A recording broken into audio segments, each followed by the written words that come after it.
Hi, my name is Patrick and I'm a violinist, as you can see, and I was supposed to be performing in Mount Shasta this past weekend on April 4th at Jefferson Center for the Performing Arts.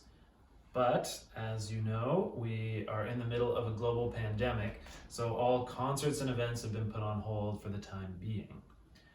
But in lieu of a live concert, what I thought I would do is make a series of weekly videos of some music and some explanations to send to all of you up in Shasta. And I look forward, when this is all behind us, to actually being there live in person for a concert as we had planned for this past weekend.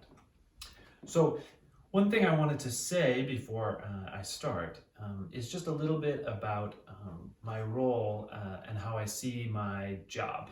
I'm a violinist, but my job isn't just to play the music. I consider myself an ambassador for this music, which was in many cases written hundreds of years ago. I'm sort of like a link between the composers then and audiences now. I consider that really the heart of my job. So in this first installment, we are indeed starting with a piece written hundreds of years ago by a man named Johann Sebastian Bach.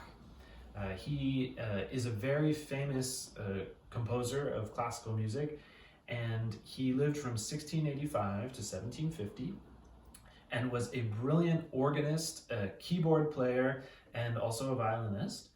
And he wrote 6 suites, collections of short movements for solo violin. And this first piece is from one of them. It's called the D minor Partita. So he wrote 3 partitas and 3 sonatas. They're just names of the suites. And this is the one in D minor, which is the key. So the very first movement of this suite is called an Allemanda. So the Allemanda is just a form, sort of similar to maybe a poetry form. So maybe if you know the sonnet, for example, 14 lines with a certain structure, rhyming scheme, etc. In the same way, composers used dance forms or other musical forms to structure their pieces. So this was a dance form, the Allemanda, and it's was known as a very stately, more serious dance. And it had a characteristic rhythm to it, as most dances do. It was, it always had a short note in it followed by a long note. So I'll play an example here. So you heard that was started with a short note and then a long, and that's actually how the piece, as you're about to hear, starts. So it starts like this. So you heard he uses that short note, long note rhythm at the very beginning, but then he doesn't come back to it too often. The piece is between 5.5 and 6 minutes long, and if you look out for that rhythm, the short note and long note, you'll really only find it a handful of times. The piece is in 2 large sections. Each section starts with that rhythm, and the next big section starts with same idea.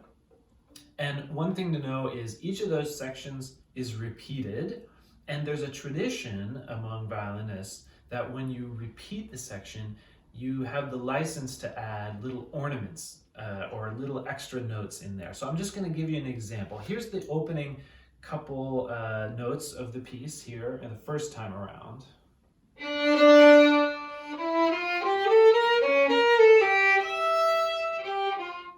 Okay, so those are all just the notes that are written on the page by Bach. The second time around, if you listen closely, you'll hear I add an extra note here in this section, just as an example.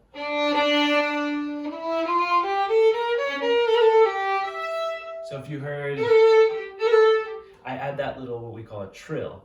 And yeah, that's the license that we have as performers to add our own spin on the music that Bach wrote. So it's kind of like an improvisation, which was actually quite common in Bach's time.